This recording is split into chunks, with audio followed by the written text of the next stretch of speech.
grand finale. And we're coming to you on a very special occasion with this video episode. As you guys already know, we did not record an episode last week.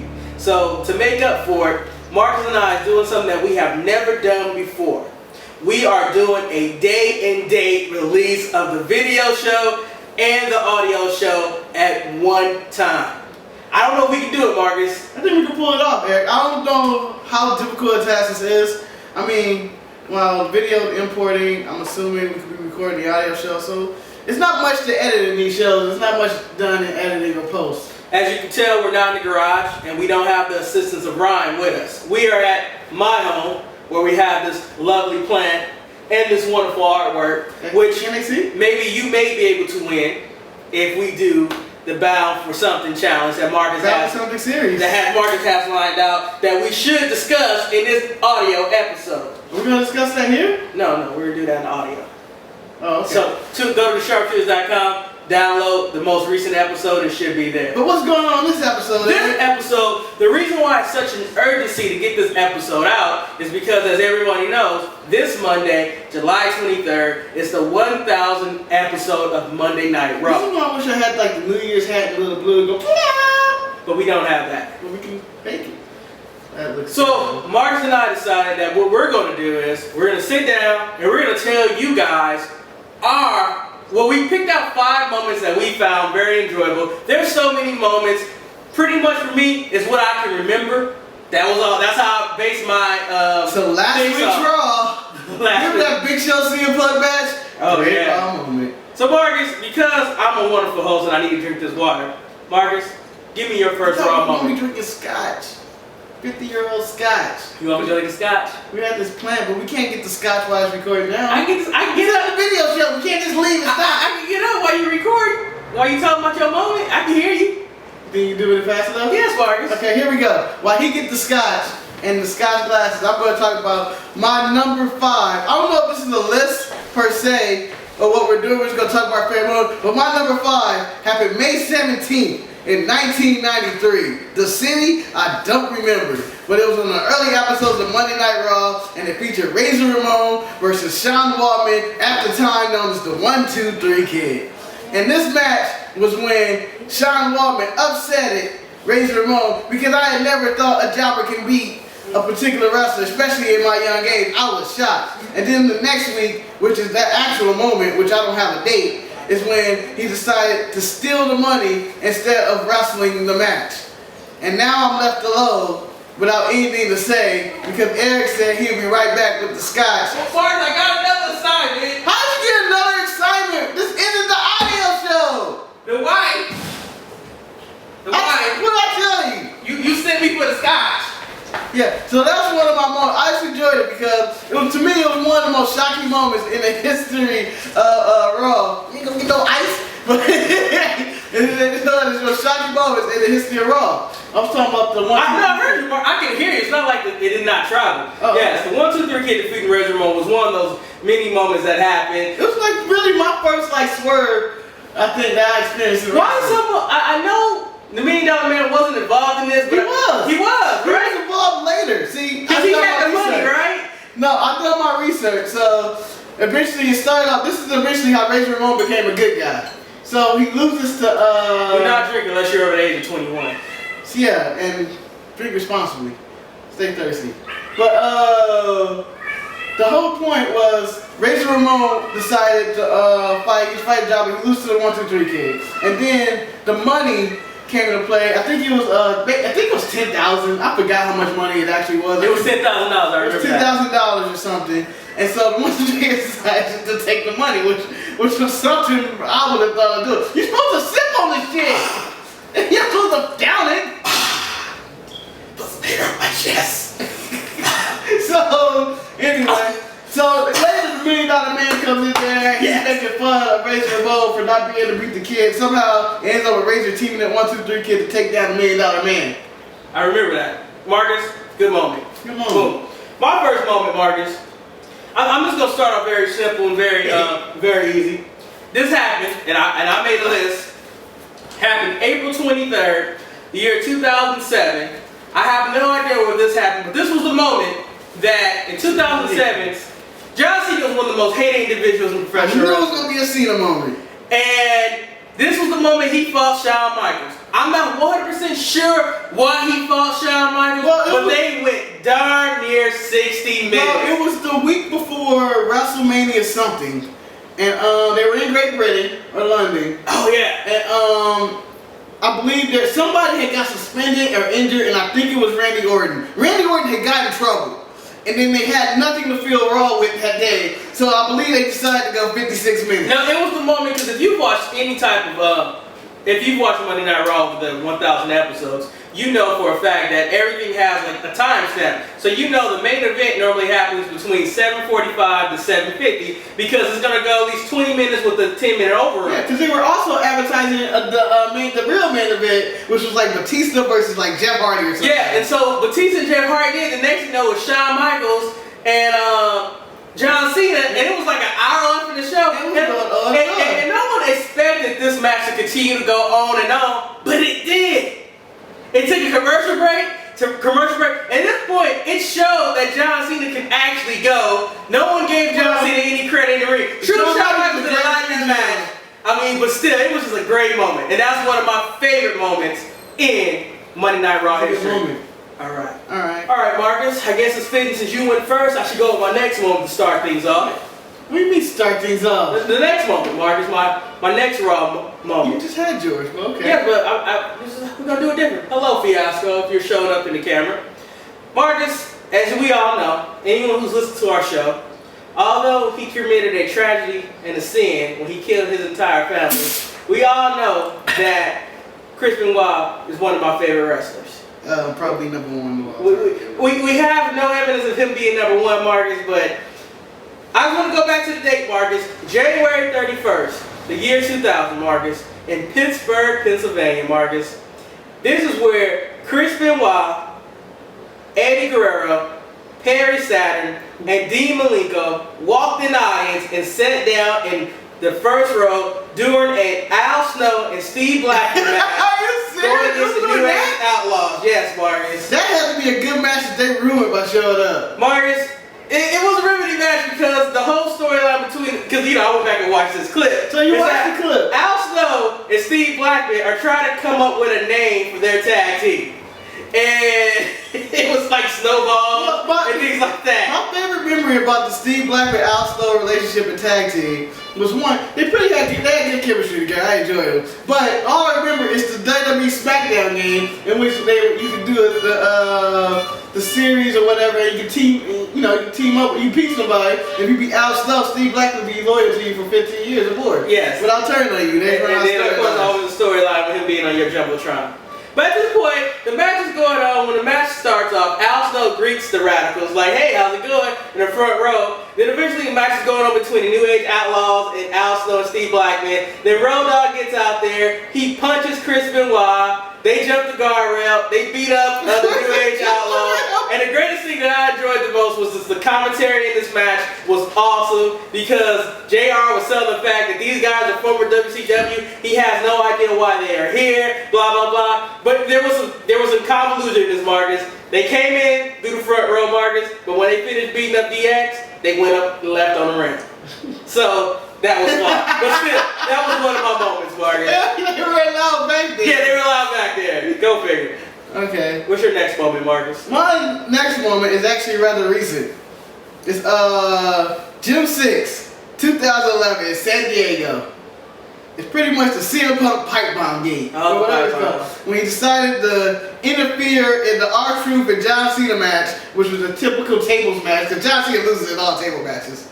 But John Cena went through the table, CM Punk was distracted, he decided to go up the rail, he decided to sit Indian style, and he began to shoot on everybody. I guess it was a semi-shoot, planned shoot, but I thought that was one of the better promos ever done. To me, that was his Austin 316 moment. And I thought it was probably, to me, even better than the Austin 316 moment. Because it just went on and on. It was like, it was in borderline, what's real, what's not real, what are they allowed him to say, and when they gonna cut him off. And then it cuts him off on the bullying campaign. And I was just like, that was pretty epic. I think what really makes that moment more epic is just afterwards how he did his pipe bomb, he won the championship, he left with the belt. For like a week. But still, it was the point that he still left. No one knew what was going on. I thought that was a good moment, Marcus. I thought it was a really good moment. Can I move on to my next moment, Marcus? Yeah. It's a possibility this moment may be on your list. It probably is. Marcus, I gotta go back. If it's on my list, I'm gonna give a different moment. I don't have the dates, Marcus, but no one needs a date to remember this, Marcus. Brian Pillman and Steve Austin. Okay, it was on my honorary mentions list. Marcus, they had this quarrel. And Brian Pillman was at his home. Steve Austin decided to go to his home and went through his security blockade. First and foremost, he threw that big black guy in that waiting pool that was just out there in the middle of the water for no good reason. He threw him and he beat him up. He threw the white guy in the garage like 8 times, stuck the doors on their head. I mean, Austin was rolling. And now you need to understand the situation because you make it Brian Blind seem like a total bad guy by having a gun. No, I haven't got to that point, Marcus. Well, he's crippled in his house with his wife. Yes, and at this point, Steve Austin... With Kevin Kelly. Steve Austin breaks through the back door. Brian Pillman pulls a gun out. The screen go black, and all you hear is gunshots. And Marcus, all I remember about this was that the USA Network was so pissed off at WWE for doing this. And like the following week, they could never show the gun again and all. But it was like one of those moments that you had to watch Raw live to see that moment. It was a great moment because it was so dramatic. Like, oh my God, he got shoot. And then he come back, and I was like, did he shoot Steve Austin? And then Steve Austin, like Kevin Kelly reported, Steve Austin just left, and blah blah blah this. And then Steve Austin's coming back. You trying to shoot me? You trying to shoot my ass and all this? And I was like, that was pretty epic. They have never used a real gun again in wrestling. Never again. The only other time was when Steve Austin pulled a gun on Vince McMahon to give him a title shot and it said bang. Unfortunately now when you go through and do home invasions, what ends up happening, you get thrown out your own front window. Yeah, with greasy cops arresting you. Yeah, so that's what happened. Moving on to your moment, Marcus, I'm not going to pull a gun out on you. What's your next moment? You have.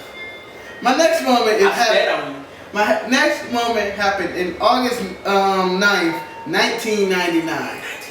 So, going on in this moment, in this particular moment, The Rock is in the ring and he's cutting a promo about God knows what. It's The Rock stuff. It was probably good. Okay. So he's going in there, and then all around Raw this week was the Millennium Clock was counting down. Oh, the Y2J debut. And so it's counting down, and this is before the days of the internet, and you're like, or the internet was around, but it was less efficient. You didn't really know as much, and I didn't really look for as much or whatever. So I had no clue Chris Jericho had signed with WWE or whatnot, because for my knowledge, he was still being underused in WCW.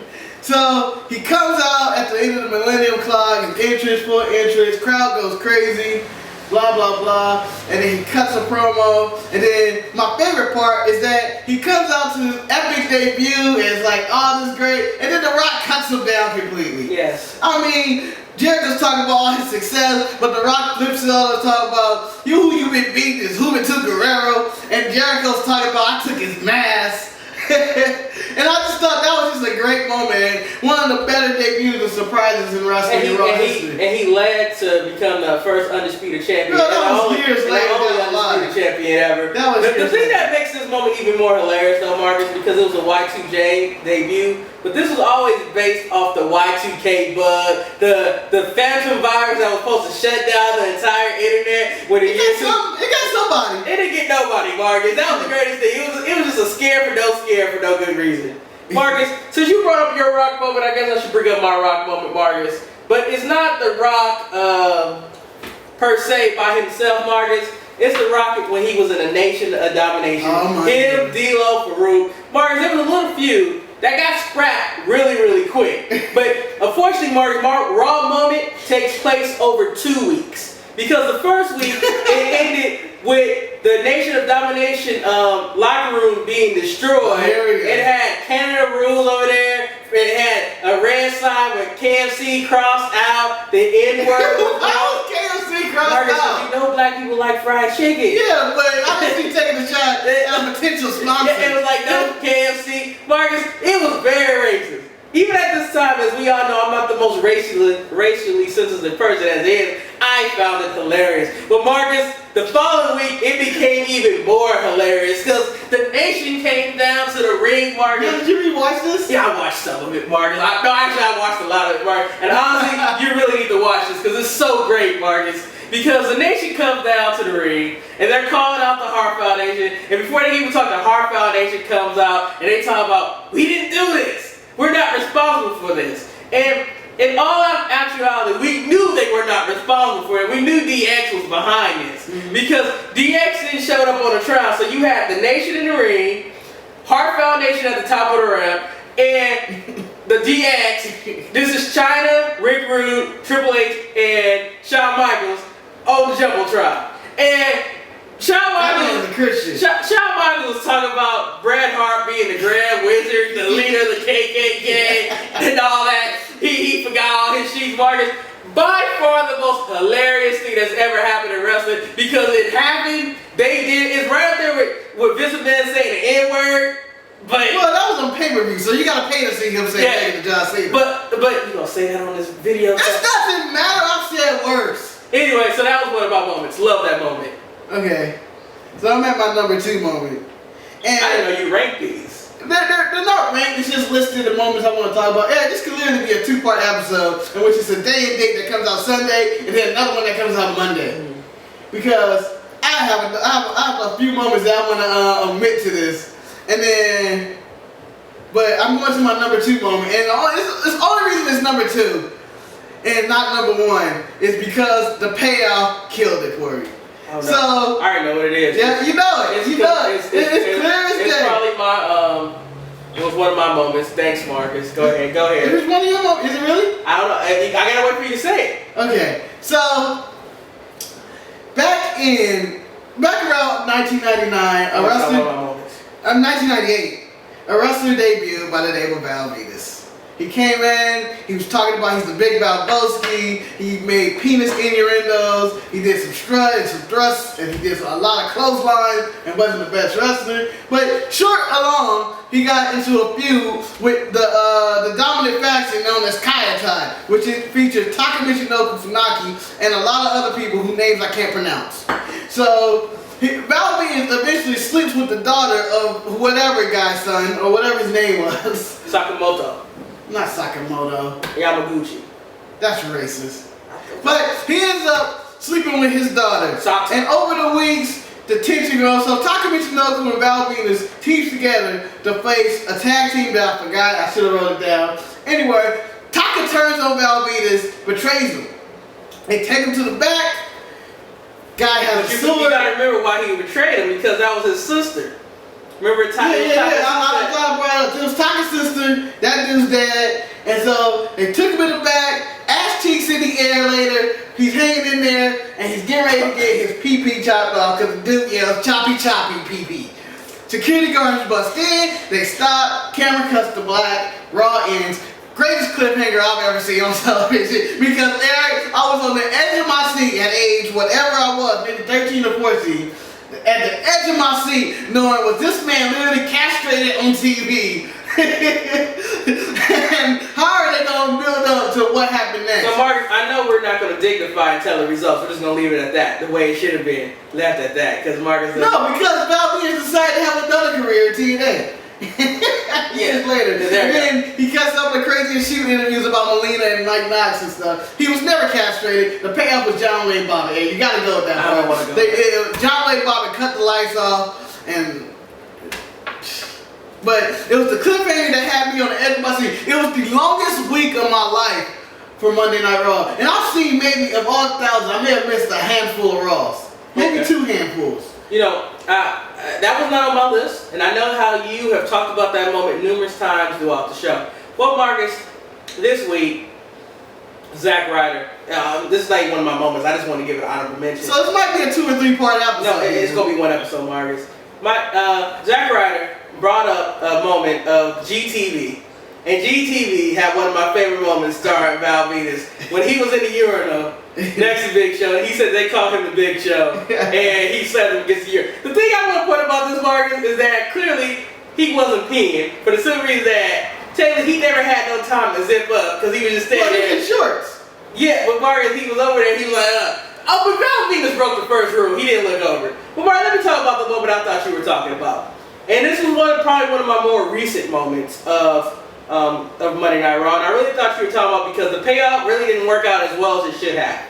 I am talking about when NXT Season 1 attacked, Marcus. I have that. And Marcus, they tore Monday Night Raw up. Justin Roberts got choked out. John Cena got dismantled. Daniel Bryan got fired. Daniel Bryan got fired. Marcus, only that's turned out of this whole event, Wade Barrett's at home injured. Ryback is unstoppable. And now Daniel Bryan has been a multi-champion. So Marcus, through hindsight, oh, and also Heath Slater's losing to Legends week in and week out. So Marcus, hindsight. Don't forget about Shiny Michael Tiger. Let's not talk about Michael Tiger. Darren Young in the prime time playing. Yeah, but Marcus, those are only a few people that have worked out. That was one of my moments. David Otunga is the #1 lawyer in the world now. Nothing like seeing Justin Roberts being choked out. Yeah, that was your #1 moment? No, I didn't rank these, Marcus. Well, that was your last moment or whatever? Yeah, no, I have one more moment after that. So, my next moment comes in November 11th, 1999. And this is the Raw event that I actually attended. I was there. It was my first live Raw event. And it blew me away because I was like, man, Raw is really awesome live. This is amazing. But then it was the icing on the cake. It was the wedding, Eric. Tess and Stephanie McMahon's wedding. I'm not going to talk about this moment. Well, Eric was not there. I was there with Francisco Martinez, also known as the Poncho. Martinez. And because I had some reason why I couldn't attend. Eric had school or some reason he couldn't attend, so those tickets were forfeited off the hill. Well, anyway, my first Raw event, I'm there. I'm ecstatic. And we'll go to the show. Great show. I got to see everybody. And then we get to the wedding. The people in front of me or next to us decide they're gonna go home because they don't want to see this mushy shit. He walked out with his beard, and I went, man, how you gonna walk out on Raw? So anyway, the wedding happens, starting to lace Tess and Stephanie McMahon, and everything seems to be going according to plan until Triple H walks out on stage, and Hunter walks out on stage, and he has footage of Stephanie at a bachelor party, and how he drugged her, and he's driving her up to a drive-thru marriage, and this is how the marriage started, and the Hunter Hearst Helmsley Triple H era of dominance began. And to me, this boy was hilarious. I love this moment. And the only reason it beat Choppy Choppy PB because Choppy Choppy PB had no payoff. But I do have some other honorable mentions. That sounds like a great moment. It was a great moment. It was my first Raw event live.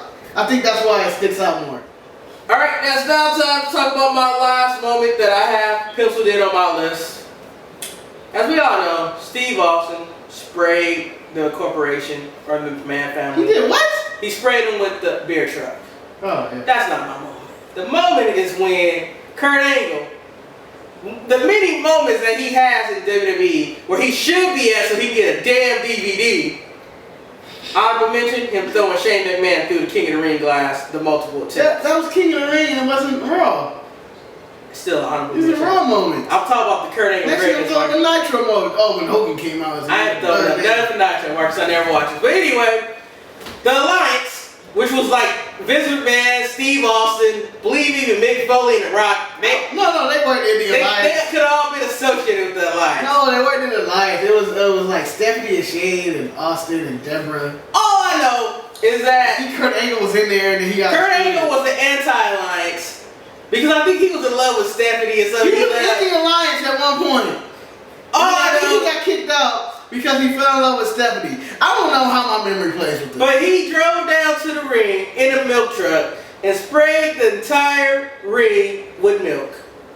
And for that moment, Marcus, I give Kurt Angle this thing. It was like what I was like, I can't believe they just did this crap. It was a great spoof on moments though. Well, that's what I liked about the whole moment was that it was Austin's done, and I think it's a lot worse to get milk out your hair than to get beer out your hair. You can smell like beer, but when you smell like spoiled milk, that's a whole different level. And I felt that he just took it to the whole other level. He poured milk all over himself, and I thought that was a really good moment. That was a great moment. But I have an honorable mention because I forgot about this moment. I don't know when it happened. I believe it was before WrestleMania 13. Okay. I don't know what date it was, but this is when Sid Justice, Psycho Sid, and Bret Hart are fighting in a cage match.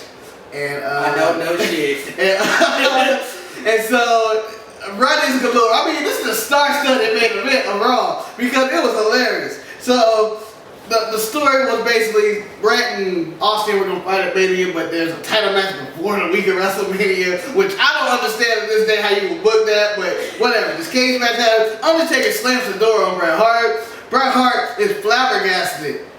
I mean, he's irate about this whole scenario, and then he believes a tirade of this is bullshit, and you turn a blind eye to it, and you turn a blind eye to it. He spits on McMahon, he's tearing up production, saying, I mean, it's a precursor to the screw job.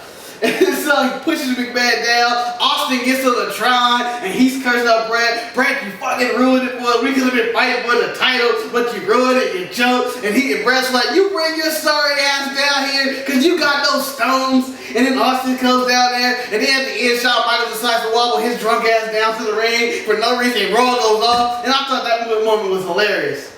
I rewinded it so many times. This is back when he takes stuff on VCR. That was a good moment. But Mark, what's your last real moment? Because that was your honorable mention. Well, the test one was my last. I didn't know that. I have a lot other honorable mentions too. Well, Mark, no, there's no reason for us to do these honorable mentions, I Mark. believe Triple H humping a dead corpse. Kenny Big is honorable mention. Brian could have pulled the gun. Next is attack. The Rock throwing Steve Austin to the ocean. That was one that I was so contemplating putting on here. But they put it on TV, so. No! Rock throwing Steve Austin to the river was not my moment. It was Austin throwing the Rock's Intercontinental title into the river for the first time because Austin had the snorkels and like all this other stuff, and he was like, he's gonna throw it into the river, and it pissed Raw. And the reason it was one of my favorite ones because for the Intercontinental title. So, Marcus, it's safe to say that for tomorrow night's episode of Monday Night Raw, we're extremely excited for it because we don't know exactly what they're gonna pull off. Or tonight. It's 3 hours, Marcus. Yes. It's 3 hours. They can flub it, but I will point out they went in strong with their last episode of Raw. And please listen to our audio show to hear our review of that. So, Eric, here's another honorable mention. This is one of my favorite ones. I thought you wanted to wrap these up to keep. I do, but there's so many things that I want to talk about. That's why I said it's probably a two-parter. We ain't been on those in a while. Hawk climbs tight drunk. I was thinking about that. And drunk. Draws, climbs up, and pushes him down. Delayed shadow falls later. Nothing came from the storyline. Because Draws was the pusher man of some kind, and then Hawk died. Honestly, I will point out that when I saw Animal come down to the ring this week on SmackDown, that was the first thing that went through my mind, that Hawk fell off that Jumbotron. Yeah. I mean, moments. Anyway, moments that are timeless. So much has happened to Raw. Vince McMahon has killed himself at least 8 times. Rikishi has said he's the man that ran over Steve Austin. Like I was about to say, we hope you guys enjoyed our trip down memory lane, revisiting some of our favorite moments of Monday Night Raw. Feel free to chime in the comments below. Let us know what some of your favorite moments are. Also, if you like this show, if you like this channel, please subscribe to this YouTube channel. The more subscribers we get, I guess... We need views! I don't need subscribers! Give us views! But Marcus is under the impression that maybe the shows are too long. Maybe the shows are not long enough. Let us know, should we condense the show? Should we make 10-minute nuggets? Should we keep around the 20-minute span? Let us know how the video show should be shaped. This is Marcus, baby, so you know he's behind a lot of it, so that's why he's so invested. And whatever you do, don't click that dislike button without telling him why you don't dislike the show. I don't mind getting some dislikes to have 20 views. Well, anyway, you can find us on Twitter, or find Ryan at The Sharpshooters on Twitter. You can follow us on Facebook at TheSharpshootersFacebook.com. You can email the show at TheSharpshooters@gmail.com. And also, you can check out our weekly audio podcast that's released weekly inside of iTunes, or you can go directly to the website every Sunday, Monday-ish, depending on if I remember. But until then, I'm Eric. I'm Marcus, the grand finale. And until next week, this could be a season finale for all we know. We're not 100% sure. Marcus needs to. We got the Bound for Something series. Oh, okay. You mean series finale? If we were on Fox, we would have got canceled before Mob Doctor, and that hasn't even debuted yet. I think the Mindy project's gonna be canceled first. I bet you Mob Doctor. You want to make it back? Marcus, you want to make it back? Hold on. I know we're close. I need to speak on something real quick. I need to talk about the Mob Doctor. When you signed up to be a Mob Doctor, you knew what the job description was. You a Mob Doctor. Well, she may just be the family doctor and somehow it ended up being the show's called Mob Doctor, so she should know. My whole thing is, if the mob slips you a note and it says kill him, and you don't kill him, and you're surprised that the mob is chasing vacation. That's all I gotta say. Until next week, stay sharp.